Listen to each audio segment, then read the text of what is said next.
From Channel 4 San Diego, Corey Voss, Jeannie Rodden, Jessica Chang, Jack Gates, and Dennis Morgino. This is San Diego Insider Magazine.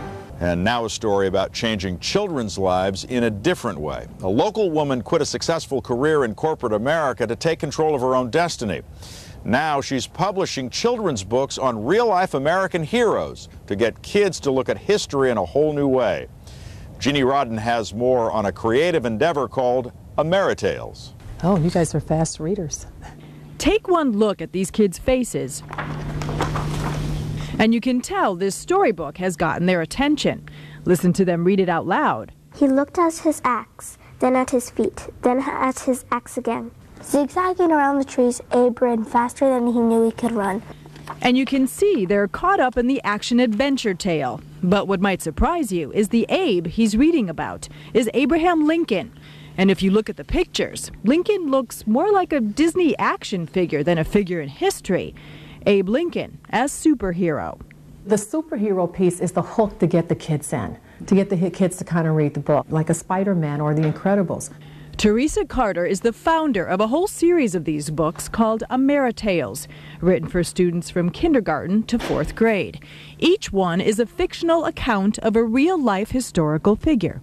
I love this book. It's really great when you make history come alive and make it colorful, and this one really caught the children's attention. I thought it was a good book because I liked Abraham Lincoln. He was one of my favorite presidents, and I like history too.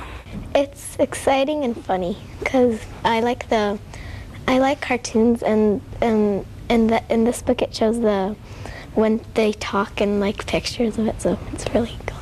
And for 9-year-old Alexis Carter, it's even more exciting because my mom wrote it. I was actually kind of excited because I thought it would be fun to have a mom who writes books.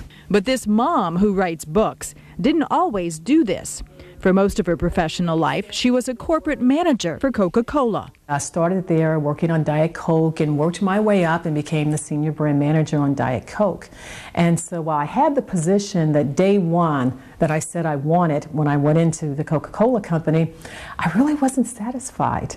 That dissatisfaction gradually built up. I became somewhat frustrated at the lack of empowerment in the corporate world, the bureaucracy, the slow pace at which they worked, and I really didn't feel like I was living out what it was meant for me to do.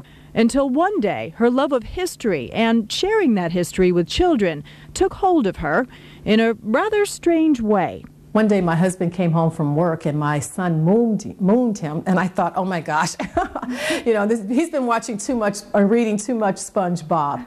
And it clicked for me right there. You know what? I can take these characters and make them more interesting, more fun, more engaging, so children will want to sit down and read a history book and not even realize that they're learning some things about some of America's greatest people. Abe looked up. It was his paw.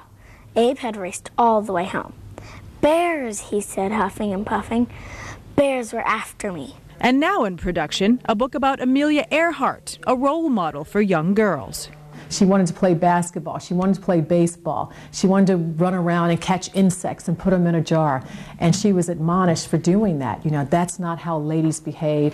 Also on the production list, inventor Thomas Edison, baseball legend Jackie Robinson, Native American Sitting Bull, and Christopher Columbus. We don't want to do all presidents, and we don't want to do all inventors, and we want to do all athletes, so we want to make sure we have a good mix there. And as this former corporate player continues to work on her passion, one thing may surprise you. She's doing it with her own money. We wanted to launch the company ourselves and fund it out of, our own, a combination of loans, investments, savings, etc. You get someone to invest in you, you're pretty much going to be giving away your company. And then you're back to where you started, you're working for someone else again. Now Teresa uses history to create her future. He was ready to tame that wild forest. Teresa ambitiously hopes to have her AmeriTales books distributed in 20% of schools across the country in a year's time.